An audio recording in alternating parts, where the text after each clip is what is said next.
Welcome. Today I'm going to show you the easy way how to check did you mismatch the AirPods. So here we are with the first generation of the AirPods and the second. So if you made mistakes and put the second generation to the first generation case,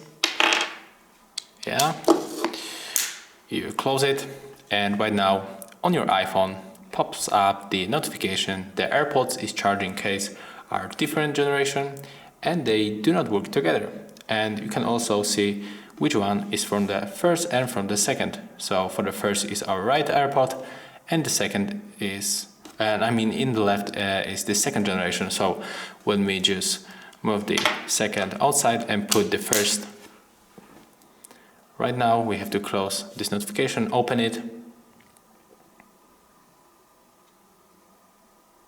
and wait a little bit, and as you can see now it works. So this is how it works. Thank you for the watching. Leave likes, subscriptions, and of course comments below.